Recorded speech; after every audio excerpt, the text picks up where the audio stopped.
지난 금요일 날 우리 교우들 다 피곤하셔서 사모님하고 저하고 둘이 이 새벽 예배 같이 나누면서 설교한 내용을 제가 올려놨어요. 이따 아침에 제가 카톡으로 보내드릴 테니까 이 17장의 내용이 궁금하신 분들은 그 17장 설교를 여러분들이 시청하시면 될 것 같습니다. 자, 지난주 금요일 날부터 시작되는 이 왕의 일대기가 뭐냐면 여호사밧이라고 하는 왕입니다. 여호사밧은 남유다라고 하는 나라의 성군 중에 성군이었습니다. 자, 그런데 오늘도 여러분 이 여호사밧의 이야기가 이어지는데 그렇게 착한 왕이었음에도 불구하고 털어서 먼지 안 나는 사람 없다고 이 여호사밧의 실책을 오늘 우리가 말씀을 통해서 발견하게 될 것입니다. 자, 여호사밧 당대 여호사밧이 다스렸던 그 시대에 북이스라엘을 다스렸던 왕이 있었다 그랬어요. 누구라 그랬습니까? 아합이라고 하는 왕이었습니다. 이 아합이라고 하는 인물을 두고 성경은 뭐라고 이야기하냐면 열왕기상 21장 25절에서 26절에 이렇게 표현을 해요. 그 자신을 팔아 여호와 앞에서 악을 행한 자가 없었고, 이렇게 악한 임금이 없었다는 겁니다. 그 다음에 뭐라고 얘기하냐면 우상에게 복종하여 심히 가증하게 행했다라고 그렇게 열왕기 기자가 평가를 할 만큼 사칼이 이를 데 없는 아주 악한 왕이었습니다. 그런데 이 사람이 세상 돌아가는 이치에는 굉장히 눈밝았어요. 그래서 그가 다스리던 시대 때의 북이스라엘은 정치나 외교적으로는 중흥기를 맞고 있었습니다. 사람들 보기엔 능력 있는 왕으로 비춰졌던 겁니다. 바로 그 아합 왕 때에 남유다를 다스렸던 왕이 여호사밧이었어요. 그러니까 이 여호사밧이 아합과 대결하려고 하니까 하지 말아야 할 큰 실수를 저지른 것이 1절이에요. 1절 한번 보세요. 앞에 보면 좋은 내용 나옵니다. 앞에 보면 뭐라고 얘기합니까? 여호사밧이 부귀와 영화를 크게 떨쳤다라고 얘기해요. 부귀와 영화를 크게 떨쳤고 여기까지는 좋아요. 그런데 어떤 내용이 따라 붙습니까? 아합 가문과 혼인함으로 인적 관계를 맺었더라. 17장 말씀을 가지고 우리가 나눌 때 여호사밧은 어떤 인물이었느냐? 매사에 하나님께 구하는 인물이었습니다. 또 하나님의 말씀대로 살려고 애를 썼고 북이스라엘의 그 가증한 행위를 따르지 않은 우상 숭배를 척결했어요.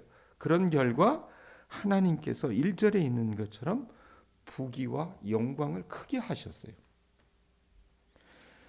자, 그런 부와 명예를 하나님께서 얻게 하셨는데 이 왕이요 생각을 해본 거예요.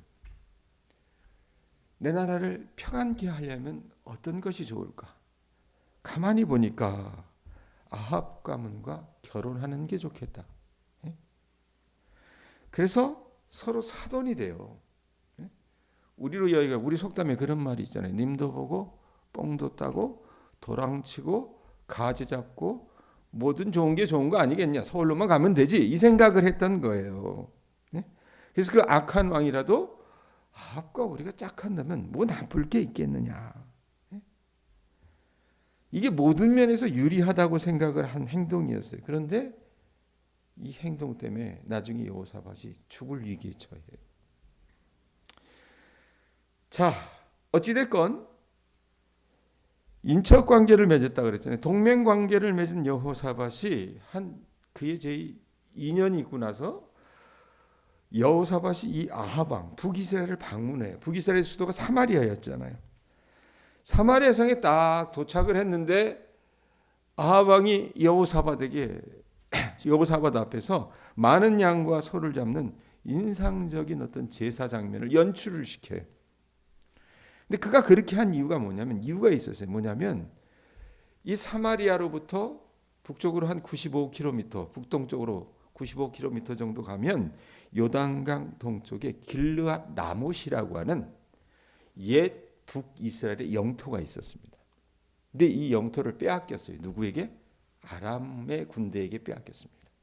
그래서 그것을 우리가 쳐서 다시 찾자라고 이렇게 제의를 했어요. 여호사밧이 들어보니까 어떻게 해요? 자기하고 혼인 관계를 맺었잖아요. 인척 관계를 맺었으니까 안 도와줄 수가 없는 거예요. 또 옛 이스라엘의 영토이기 때문에 하나님도 기뻐하시지 않을까 이 생각했는지도 모르겠어요. 그래서 가겠다고 얘기하지만 조건을 하나 내겁니다. 그게 4절이에요. 4절 보면 뭐라고 얘기합니까? 전투에 동참하지만 뭐라고 얘기해요? 여호사밧이 이스라엘 왕에게 이르되 청하건대 이러면서 뭐라고 얘기합니까? 먼저 여호와의 말씀이 어떠하신지 오늘 물어보소서 하더라라고 얘기합니다. 행동을 우리가 할 수 있지만 우리가 하나님의 뜻을 먼저 물어보는 것이 현명한 처사 아니겠습니까? 사돈 이렇게 물어요. 그러니까 여호사밧이 여러분 뭐 대만대만 다니면서 그냥 아무 때나 실수하는 게 아닙니다. 실수할 때도 있었지만 이 아합과 혼인관계를 맺은 것은 큰 실수였지만 이 사람은요 기본이 돼 있었어요. 어떤 큰 일을 할 때는 예를 들면 오늘 말씀에 있는 것처럼 거룩한 전쟁을 수행하기 전에 순서가 있어요. 이게 뭡니까? 이게 맞는 건지 옳은 건지 하나님 아버지께 물을 것을 그 사돈인 아합왕에게 권합니다. 자, 아합왕이 들으면서 어떻게 해요? 사돈이 권하는데 그걸 여러분 거절할 수가 없잖아요. 그래서 400명의 예언자들을 모읍니다. 모아서 야, 우리가 길르앗 라못과 싸워야 하는지 말아야 되는지 너희들이 하나님께 묻고 대답을 해주려무나라고 이렇게 요청을 해요. 근데 이놈의 예언자들이 여러분 어떤 예언자들이었습니까? 죄다 우리식으로 얘기하면 거짓 예언자고 어용 예언자였습니다. 이래서 이들이 어때요? 만장일치로 왕이요 그건 물어볼 것도 없습니다. 하나님이 말씀하시더라고요. 승리하실 것이라고 장담을 하는데 여호사밧이 여러분 어때요? 영적인 사람이었잖아요. 더듬이가 있었어요. 뭔가 깨름직해요. 그래서 이 400명 말고 다른 사람 없습니까? 라고 이야기를 물어봐요.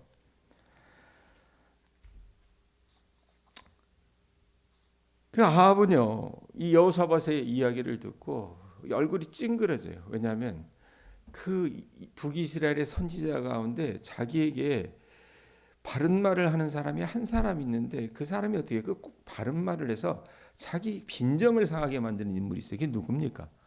미가야라고 하는 선지자가 있어요. 7절 중간에 한번 보세요. 7절에 보면 뭐라고 얘기하냐면 18장 7절에 뭐라고 얘기합니까? 1절부터 18장 7절 앞부분도 보세요. 이스라엘 왕이 여호사밧에게 이르되 아직도 이물라의 아들 누가 있다 그래요? 미가야 한 사람이 있으니 그로 말미암아 여호와께 물을 수 있으나 근데 이 미가야는 아합에게 어떤 인물이래요? 여호와께 물을 수 있으나 이래놓고 아합이 미가야를 평가합니다. 뭐라고 얘기합니까? 그는 내게 대하여 좋은 일로는 예언한대요 안 한대요? 예언하지 않는데요. 이런 인물이 있다. 이런 예언자가 있긴 하다. 이렇게 딱 얘기를 해요. 그런데 그 말을 딱 하니까 여호사밧이 듣고 그렇습니까? 이러고 흘려듣나요? 그게 아니에요.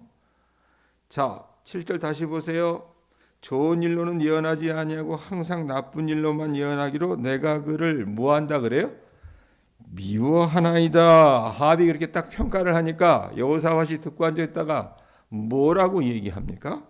뭐라 그래요? 끝에 보면 여호사밧이 이르되 왕은 그런 말씀을 마소서 이렇게 왕은 그런 말씀을 마소서. 아이고 여호사밧이 이 아합을 몹시도 괴롭혔어요. 이렇게 얘기하니까 틀린 말이 아니잖아요. 그리고 미가야도 아니고 사돈이고 남유다의 왕인데 그런 말씀 하지 마세요 얘기하니까 마지못해 미가야를 데리고 오라고 얘기를 해요. 그게 8절에 나와요. 자 미가야가 올 때에 중간에 시간이 있을 거 아니에요. 이 400명의 예언자들 가운데 대장격이었던 사람이 누구였냐면 시드기야예요. 이 시드기야는 여러분 동명인이에요. 남유다가 망할 때 마지막 왕도 시드기야였잖아요. 이름만 같이 사람은 다르다는 얘기입니다.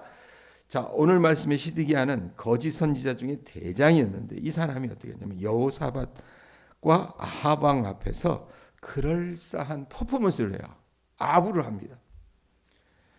그래서 긴 꼬챙이를 하나 들고 와가지고요. 마이크보다 아마 더 길었겠죠.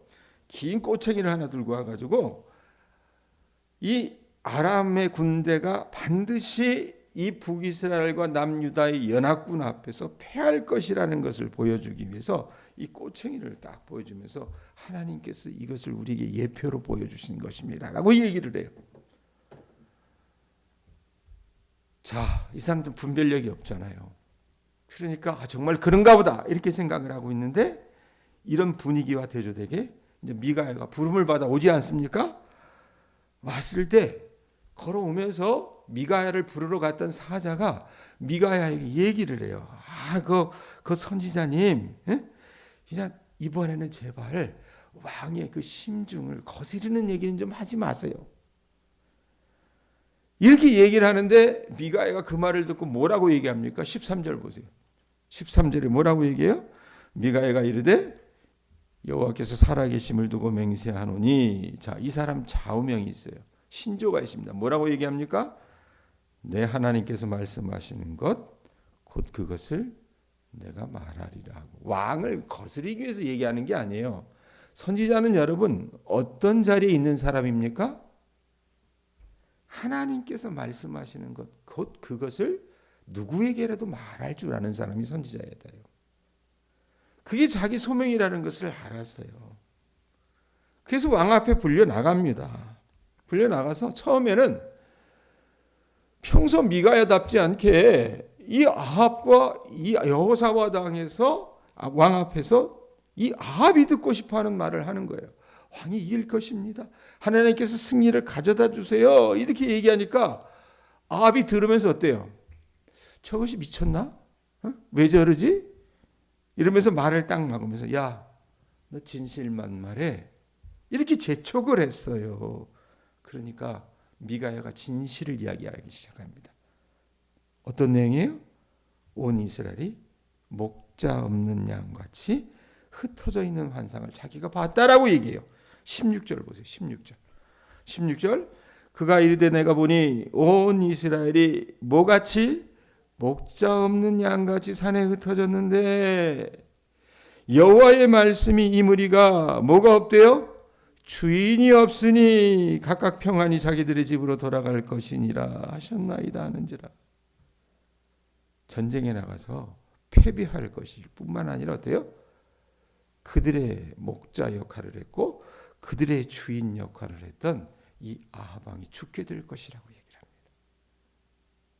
그러면서 자기가 봤던 환상의 내용에 대해서 구구절절히 얘기를 해요. 어떤 환상을 봤느냐? 욥기를 나누면서도 제가 우리 교우들하고 같이 얘기했었는데, 하나님께서 이 하늘의 높은 보좌의 환상을 이 미가야에게 보여주셨는데,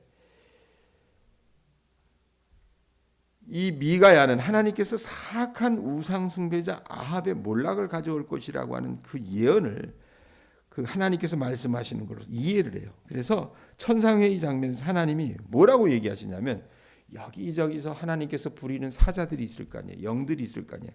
그들에게 얘기를 해요. 뭐라고 말씀하시냐면, 누가 이스라엘 왕 아합을 깨워서 그에게 길르앗 라못에 올라가서 죽게 할까? 라고 물으셨어요. 그게 19절에 나와요. 19절에. 그러니까 하나님께 그렇게 딱 물으시니까 한 영이 어떻습니까? 손을 들어요. 제가 그 일을 하겠습니다.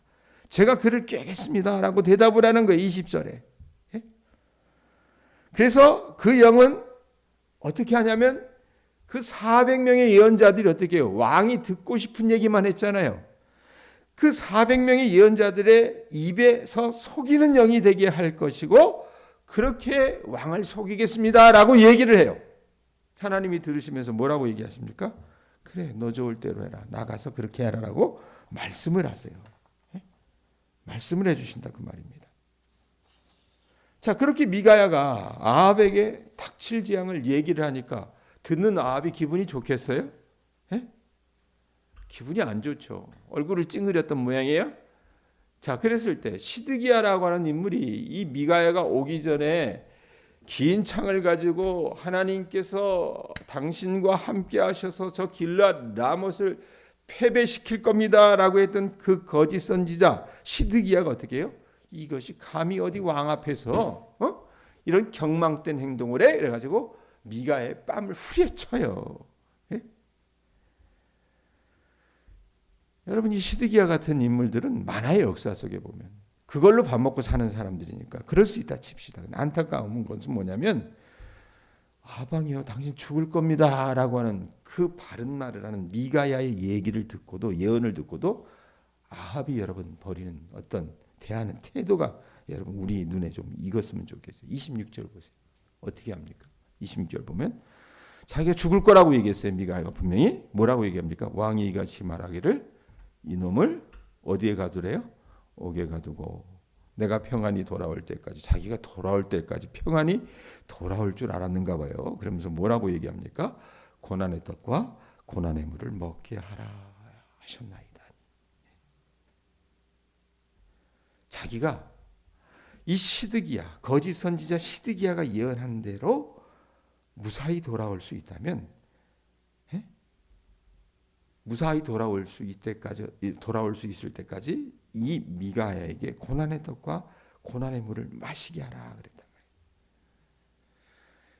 자, 왕이 죽을 것이라고 그렇게 진언을 했으면 여러분 미가야가 그 말하기 쉬웠겠어요? 죽을 것 각오하고 한 얘기입니다. 그랬으면, 그런 충언을 들었으면 귀담아 들었어야 하는데 듣는 귀가 없는 사람은 아니었거든요, 아합이. 근데 사람이 어떻게 해요? 갈 때까지 가니까 그 귀담아 듣지 않고 어리석게도 아합과 여호사밧은 어떻게 합니까? 길르앗 라봇과의 전쟁에 나가야 돼요. 자, 아합이 깨름직하긴 했죠. 왜? 미가야가 당신 죽게 될 거라고 얘기하니까. 그래서 어떻게 합니까? 고대 왕들이 많이 했던 것처럼 그럴 때 자기에게 저주가 임할까 봐 이 사람이 어떻게 해요? 아합은 왕복을 입고 전쟁에 나가지 않습니다. 대신 이 남유다의 여호사밧 왕, 당신만 그 왕복을 입고 나가라고 제안을 해요. 전투가 벌어져요. 적국인 아람의 지휘관들이 자, 왕의 옷, 그러니까 옛날 전쟁은 여러분 어떻게 이기는 거예요? 상대편의 대장을 죽이면 되는 거예요.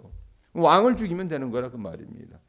그래서 아람의 지휘관들이 저 왕복을 입고 있는 사람이 아하, 이스라엘 왕 아합이겠구나 라고 생각하고 달려들어요. 근데 그 사람이 누구예요? 북이스라엘 왕 아합이 아니라 남유다의 여호사밧이었다 그 말입니다. 잘못하면 여호사밧이 죽게 생겼는 거예요. 그랬을 때 여러분 여호사밧의 태도에 여러분들이 눈이 가 있었으면 좋겠어요. 31절에 뭐라고 얘기합니까? 병거의 지휘관들이 여호사밧을 보고 이르되 이가 이스라엘 왕이라고 돌아서서 그와 싸우려 한즉, 이제 죽게 생겼어요. 그랬을 때 여호사밧이 어떻게 해요? 소리를 지르며 누구에게 소리를 질렀겠어요, 여러분? 누구에게 소리를 질렀겠어요? 여호와 하나님께 소리를 질렀다는 거예요. 그 다음에 어떻게 했어요? 여호와께서 그를 도우시며 하나님이 그들을 감동시키사 그를 떠나가게 하신지라. 죽을 위기 앞에서 여호사밧은 어떻게 해요? 절박하게 탄식하면서 하나님께 부르짖었다는 거예요. 나 살려달라고, 하나님. 나 죽게 생겼다고. 여러분, 우리 하나님은 어떤 분이십니까? 도와달라고 부르짖는 사람을 도우시는 긍휼이 많으신 하나님이세요. 그래서 그 절박한 부르짖음에 응답하신 하나님께서 여호사밧을 도와서 적들을 물리쳐 주십니다. 그런데 아합 왕은 어떻게 돼요? 죽지 않으려고 여러분 왕국까지 버리고 가서 전쟁에 나갔습니다. 그런데 어때요? 이 아합 왕은 비참한 죽음을 맞게 된다 그 말입니다. 자, 여기까지 오늘 내용인데 한 세 가지 정도 정리할 수 있을 거예요. 첫 번째, 여러분 여호사밧에게서 배우실 수 있기를 바랍니다. 자, 여러분 우리가 봤을 때 야, 남들도 다 그렇게 하는데 도랑치고 가지 잡을 수도 있고 님도 보고 뻥도 딸 수도 있고 다 좋은 게 좋은 거 아니겠냐, 이 생각하면서 잘못 하나님께서 우리에게 허락하신 좁은 길로 가지 않고 넓은 길로 가다가 사단을 당할 때가 있습니다. 오늘 여호사밧의 예에서처럼 그런 겁니다. 여러분들 여호사밧을 반면교사 삼으셔서 우리가 하루를 살아나가실 때 하나님이 기뻐하시는 그 좁은 길로 걸어 나가실 수 있기를 바랍니다. 또 하나, 아합을 보면서 배우실 수 있었습니다. 중국 이 진나라, 고대 중국 진나라 때의 사상가였던 한비자의 말에 이런 말이 있어요. 이건 우리나라 사람들도 잘 알아요. 예? 고서를 몰라도 어떤 말이냐면 좋은 약은 입에 써요 달아요 나면서 권사님 써요. 좋은 약은 입에 쓰지만 병에는 유익하고 진심 어린 충언은 귀에 거슬리지만 행실에는 유익하다는 말이 있습니다. 무슨 말이에요? 듣기에 불편한 말이라 하더라도 그것이 진정으로 자기에게 유익을 주는 조언이라면 받아들여야 한다는 의미입니다. 여러분 만일 이 아합이 자신이 죽게 될 것이라는 이 미가야의 예언을 듣고 그 자리에서 엎드려 회개하고 그의 삶을 돌이켰다면 아합이 어떻게 되었을까요? 아마 전혀 다른 삶을 살지 않았을까라고 생각을 해요. 그런데 아합은요 미가야의 말을 귀담아 듣지 않았습니다. 오히려 자기에게 해가 되는 말이라고 생각을 해서 이 사람을 감옥에 가두고 핍박했다고 말입니다. 자, 아합의 이런 모습이 여러분 우리 안에도 있습니다. 적지 않아요. 현대교회 여러분 교인들이 어떻습니까? 목회자의 권위를 이제는 인정하지 않습니다. 자, 그런 시대에 살다 보니 이제는 목사가 교인들이 어떻게 해요? 때로는 아프지만 그를 살릴 수 있는 유익한 권면을 더 이상 할 수 없는 비참하고 불행한 시대가 되어버렸습니다. 오로지 요즘 시대의 교인들은 아합처럼 자기가 듣고 싶은 얘기만 들으려고 해요. 근데 그러다가 여러분 어떻게 해요? 큰 탈납니다. 어떻게 보면 아합처럼 비참한 결말에 다다를지도 모른다는 얘기입니다. 그러므로 사랑하는 교우들이여 하나님의 말씀을 저나 여러분이나 가볍게 듣지 마시기 바랍니다. 귀담아 들으셨으면 좋겠어요. 우리 주변에 목회자를 비롯한 꼭 목사가 아니라 하더라도 우리 가정에 미가야 같은 존재가 내게 있을 수 있어요. 내 배우자가 그럴 수 있고 내 자식이 그럴 수도 있고 나의 부모가 그럴 수도 있다 그 말입니다. 예? 그런 미가야와 같은 존재가 있어 내게 조언을 해준다면 여러분 우리가 얼굴 찡그리는 일만 하지 마시고 귀담아 들어서 여러분이 생명을 얻을 수 있는 그런 존재가 되실 수 있기를 바랍니다. 아셨어요? 마지막으로 여러분 여호사밧처럼 신실한 왕도 죄를 범했어요. 예? 그래서 어떤 경우에는 그 죄 범한 결과로 여러분 여호사밧이 오늘 보면 어떻게 됩니까? 죽을 위기에 처했잖아요. 사방의 적들에 둘러싸여서 죽을 위기에 당면했다 그 말입니다. 자, 그런데 그런 어리석은 여호사밧의 여러분 행위가 있었지만 어리석은 그 여호사밧에게서 우리가 어떻게 해요? 배울 수 있는 모습들을 오늘 말씀에서 또 봤습니다. 이게 뭡니까? 여호사밧은요 죽을 위기 앞에서 어떻게 했어요? 소리를 질렀어요. 하나님 나 살려달라고 소리 질렀다 그 말입니다. 만약에 우리 교우들이 이 새벽에 나와서 하나님의 말씀을 듣는 우리 교우들을 여러분들 앞에 지금 정말로 절박한 그런 어떤 위기가 당면에 있다면 여러분 다른 것 찾지 마시고 하나님께 부르짖을 수 있기를 바랍니다. 예? 우리 하나님은 도와달라고 부르짖는 자들을 도우시는 긍휼 많으신 하나님이라 그 말이에요. 예? 우리의 적들을 물리쳐 주시고 우리가 주님 앞에 부르짖으면 우리의 적들을 물리쳐 주시고 구원을 베푸시는 하나님의 은혜 그것을 여러분들이 좀 체험하고 사셨으면 좋겠어요. 그러려면 어떻게 해야 돼요? 오늘 하루도 이 예배를 마치고 여러분들이 개인 기도하실 때 하나님께 부르짖으실 수 있는 우리 교우들 되실 수 있기를 주님의 이름으로 축원드립니다. 기도하겠습니다.